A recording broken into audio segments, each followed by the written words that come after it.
What's going on? Well, pictures again. They used to have pictures way back in the day, unlike the 9Z for Futaba.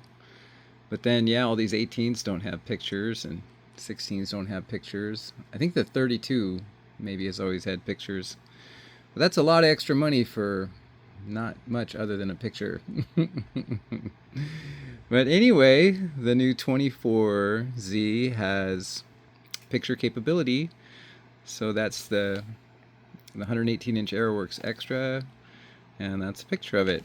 So for the Futaba guys, doesn't even say on there, but that this is doesn't say anywhere. You can see the screen at the top, so you can see it easier while you're flying.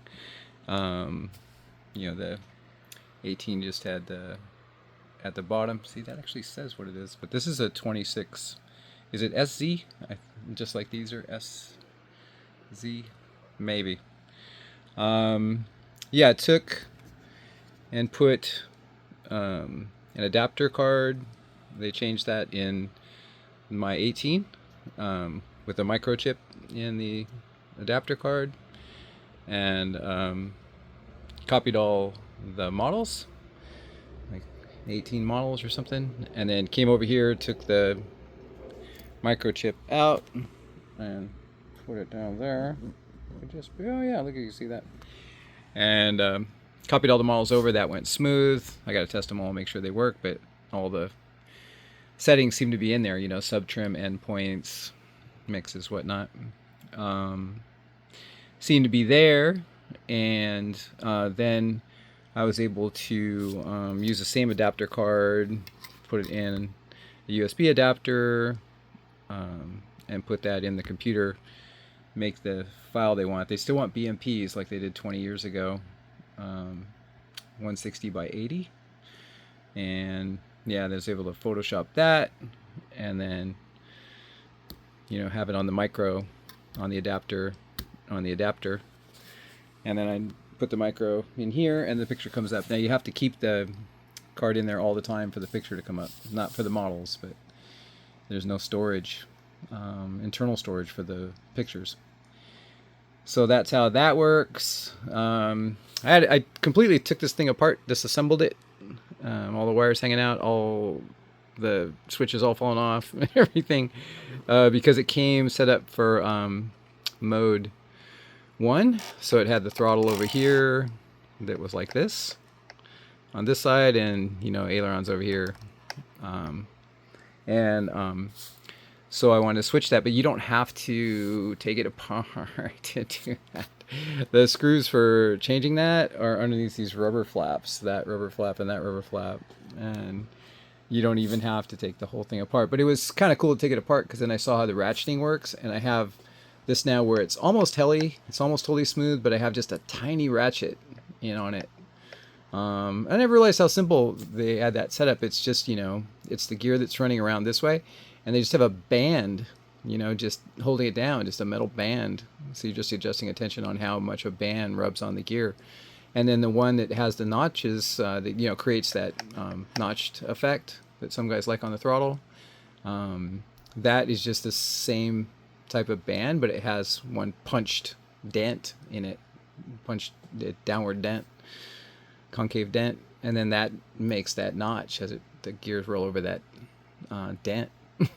That's all it is. Pretty basic, but yeah, you're supposed to use one or the other, and then clamp it to where it has the right amount of tension for you, because it'll just flop free if not. But this has a little bit of tension, and then instead of using one or the other, I added a little bit of the notch tension, just a tiny, and then some of the smooth tension, and it's pretty easy to move. But yeah, kind of was fun to have it torn apart just so I could look around and discover things like that. And then these have the ability to turn, pivot just a little bit, if that helps people. And I pivoted both of mine this way, to get a little bit of ergonomics, but I really like how Jetty allows you to spin. That's why I keep wanting to switch to Jetty. But I got this because my daughter's coming out, and I wanted a buddy box, so this is now the buddy box. And yeah, I didn't listen to his audio yet, but I think it's Hemes. My buddy, he sent it to me from Hong Kong, I think, and yeah, it was all set up Japanese, and I just a few a few menu selections, and then I was over to English, and then yeah, that little bit of work to switch from mode 1 to mode 2. Um, but yeah, all for a buddy bucks for my daughter when she's out. I'll just stay on my 18. And yeah, I might want to go Jetty, at some point. I would like to turn these gimbals so that I'm more ergonomic, just like your keyboard. See how your wrist goes straight, but here your wrist is crooked on a standard keyboard. And it's really nice when they're straight on ergonomic. And I always have trouble with left rudder because my hand gets all bunched up. And I like to turn it towards this way. So turn the gimbal, and then that would be throttle would be from here to here, and then rudder would be here to here. That's a lot more comfortable for me than this stuff. And the same with I don't roll right that much. I visually happy to roll right, but I don't like getting my thumb all bunched up in there. It's just kind of crampy. Even when I was younger, when it's straight over here, see, I like rolling left because over here my thumb's extended, and it's just in a more comfortable spot. But here it's all jammed up. Some guys prefer to roll right all the time, and I don't. They don't even roll left. And wonder why is this comfortable to some guys, and this should be comfortable. But see, if I was able to spin that gimbal like on a Jetty, then instead of it being like this, it'd be like that. See, so here would be left aileron, there would be right aileron, and there would be down elevator and up elevator. So, and ultimately you have to go to all positions all the time, but just the basics would be more comfortable if I could spin that. I heard that Frisky, FR Sky, I don't know how you pronounce it, Free Sky, I heard that their gimbals rotate, so that becomes interesting too. My boys over in Europe, all the hotshot freestyle guys there that fly in the European XFCs and everything, they tell me that the best radio is the Powerbox. And I think they might have said they gimbals rotate. Can't remember. But Jetty's always been the most interesting because it's the one I know for sure rotates, and they have a pretty good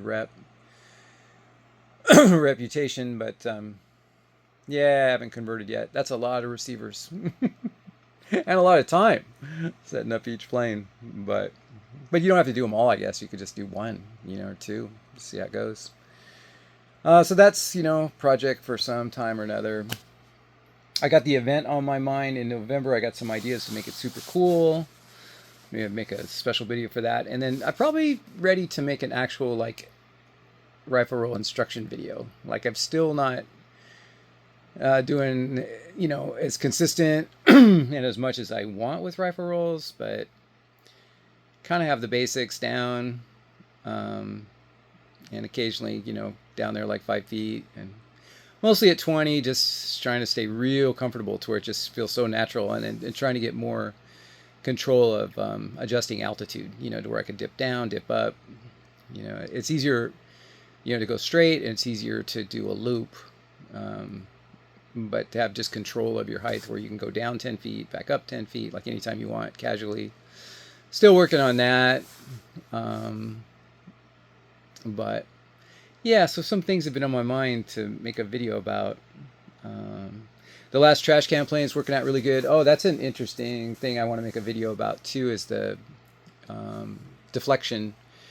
And I got to check that. I think Chris is going out today to Maiden, his new plane, his new Extreme Flight. I think he's got an Extreme Flight Slick. And I want to use his phone to see, because Jace's videos, him and his dad always use a phone for their degrees. I use a Klein angle finder digital, so it's the same principle, but I'm wondering if they're if they're exactly the same, or if there's a little bit of variance there. Because what ended up happening, I took it out and I had it set to 44, which is my happy place on a new plane in the past because of 3D and stuff, and then it didn't roll near fast enough for me on the Maiden, so then I cranked it up to 48 degrees of deflection on the ailerons for rifle rolling, and then it definitely did slow down which is interesting, from what the elite boys talk about. Also, though, I'm running a DLE. I was running a DLE 120, which is soft. I'm not flying as fast as a GP 123, and then also it had a 2810 Zor wood. Usually those cavitate a bit. And then, I switched to a 2711 Falcon, try to speed it up. And then I went to 38 degrees, on my Klein tester, angle tester, digital angle tester. And then it sped up from the 48, but it still wasn't that fast. And then I went to 41, which seems to be my sweet spot again. And that's the fastest I could get it to roll. Everything I've tried, got the 2711, which really didn't do much for that plane. Now, on the bigger planes, the props, on the 170cc class, the props to me make a dramatic difference. Any prop, because I have like tons of them sizes for that class, and each prop is like flying a whole different plane. But I haven't played a lot with the 120cc class, and I've run a lot of just 2810 basic, just 2810 Falcons, just didn't even try to do anything too different. But, I'm not noticing near as much. Like I've run a 29.9, that 2711, and a couple brands that have, different characteristics, even though they're 2810s. And so I run like 3 brands of 2810s. Yeah. And a 29.9 and a 2711. And I'm not noticing much difference. Now, that also could be that it's on a bigger plane with bigger wing area, on this Hangar 9. It's more old school. So if I get back, when I get back to these, all the smaller wings, and try all the props again, maybe they will have more of an effect. But the degrees definitely had a big effect, and 41's a sweet spot for me. But what I'm curious about, since the elite guys keep harping on 37, 38, is my Klein meter actually like 3 degrees difference than a cell phone. So when Chris is out there today, I'm going to try that. We'll put them both on there and see if that maybe is the difference, or if just 41's my number.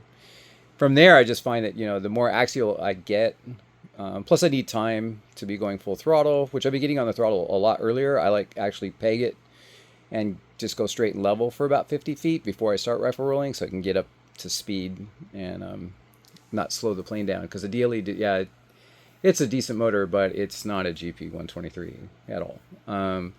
So speed's a factor and stuff, but the more axial I can keep it, so one, it has to like wind up a little bit to where I'm going full throttle, full speed to get the roll rate. And then if I can get axial, if I'm not bobbling around too much with the elevator and rudder, if I got them pretty locked in and the plane looks pretty cleanly axial, that's when I start rolling the fastest. But all this chit chat, and my see, you get the right planes, it doesn't even matter. All these planes are pretty good, but my Extreme Flight 104 Edge 540, that thing's just a blur, especially when you get it up to speed and you get it axial. But even all the time, like anytime you just roll it, thing rolls fast. It's my fastest rifle rolls and fastest snaps, fastest everything. Still far and away my favorite plane. This whole Hangar 9, it was my favorite plane 8 years ago, and now that I got one again, with good reason, it's a great plane. But it is more old school design. It is bigger wings. It is heavier, longer tail moment, and it does feel definitely clunkier, no question, than the modern planes, and especially my Edge, my Extreme Flight Edge. But all of them, it feels more clunkier than them. But at the same time, it's more forgiving, so it's a big time trade-off. Here's my feeling on that. All that stuff is, I know when you see videos online, you see guys that are really good, but I think statistically, you're seeing the best guys in the country when you see almost any video, online. And every field I go to, I'm far and away, head and shoulders, a whole nother light year above all the other pilots in skill level. And yet compared to the videos online, I'm like bottom of the barrel, So I still think, and maybe it does drive it, that everybody wants to fly the latest and greatest, and so they're going to buy as many or more. But reality is like that Hangar 9 and planes like that, and I think more like the AJ planes, especially the Falcon. His 106-inch. But even I flew his 200 laser, and those things are longer tail moment, bigger wings, more stable. And I just it just seems like that's the planes that really should be produced the most, and like maybe at the most 10% of the planes should be the modern aggressive planes. Now maybe there's an argument that you put out the aggressive ones, everybody's going to have to come up to that level, but I don't see that day to day. I see just people trying to get up and get down, maybe do a knife edge. And they actually say that. I got guys that I run into that go, well, I just, try to get an occasional knife edge and have some fun. And I think there should be a bigger market, but maybe it just doesn't work that way. Maybe people just not going to buy something more old school, even though they'd fly it way better and they'd be way more comfortable because, like if you're trying to learn to hover a torque roll like that, that Hangar 9 Extra 300X that I'm flying right now, the trash can X, I call it, trash can plane.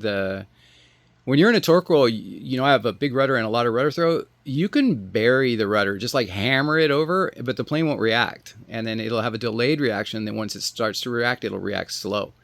You be on an extreme flight 100-inch slick that they call the 105.5, and you just tap the rudder and that thing's just going to dart way over. It's just going to go right into a knife edge to the ground.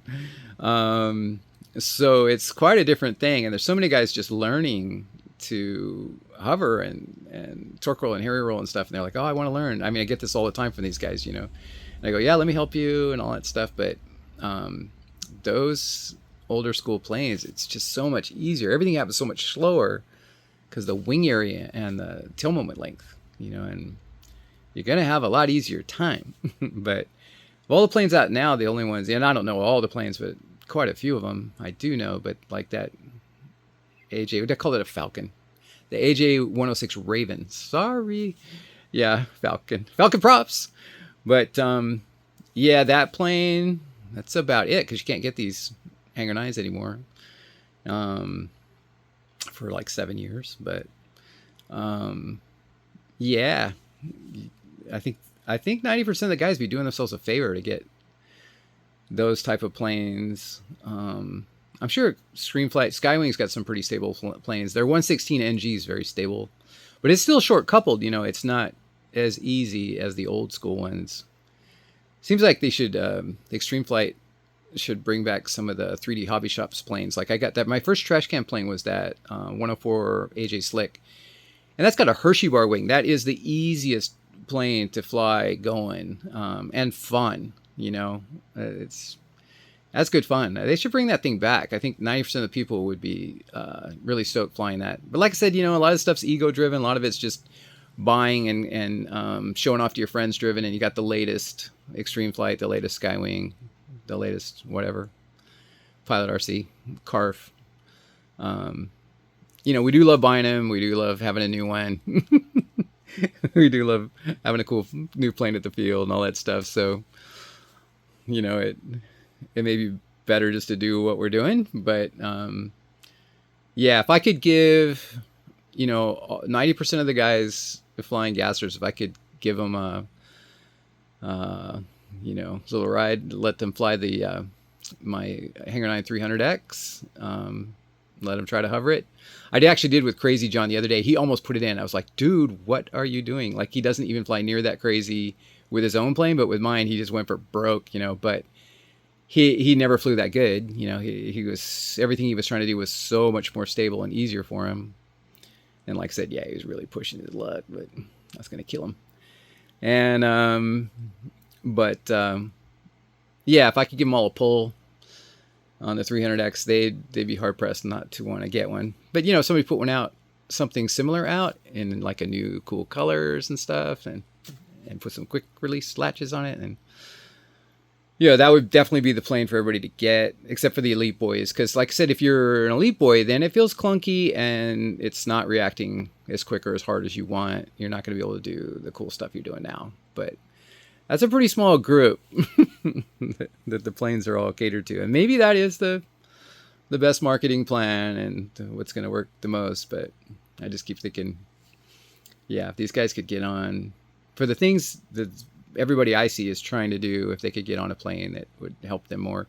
Look at me. I'm sitting here, I'm flying these trash can planes. I could fly all the,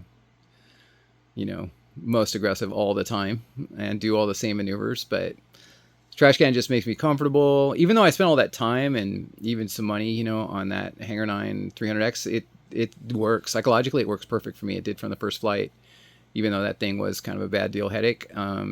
I just look out there and the coverings, rough, and because it was never very good. Like the plane wasn't used, but the coverings never was very good. And then it's got that DLE 120, and it's an old model, and I'm just like, whatever, just just tear it up, And then you push yourself to get more comfortable. I've always talked about that too. You have to be comfortable with how things look. So, the sim can only help you so much, and yeah, flying high can only help you so much. If you want to fly low, and that's where everybody, that's where it looks cool. That's where you're showing you really have skill. You really do have it. If you really do have it, you could do it 10 feet high. If you don't really have it, you can't do it 10 feet high, so you want to get used to that look anyway, is the point. And, if you got your new state-of-the-art planes all shiny new, and you've paid a lot of money for it and stuff, and you just, there's a little psychological factor in the back of your mind, even if you can afford it, and you don't want to be that guy and all that stuff, but yeah, you get a beater plane, especially one that's capable, and yeah, you can go for those things. So I'm even flying those planes all the time. People always ask me, with all your nice planes, why are you flying these, more trashy looking planes? Because I'm trying to fly better. Like, I'm not worried that I have the coolest looking. I just, I want to advance. So if you're looking for tools, something more old school is definitely going to help you until, you'll know when you can't, hit, a cartwheel on the runway to, a rifle roll to a wing slap just the way exactly you want. It's taking too long. It's not aggressive enough and all that stuff. And you'll know you need one of the modern aggressive planes. Until then, though.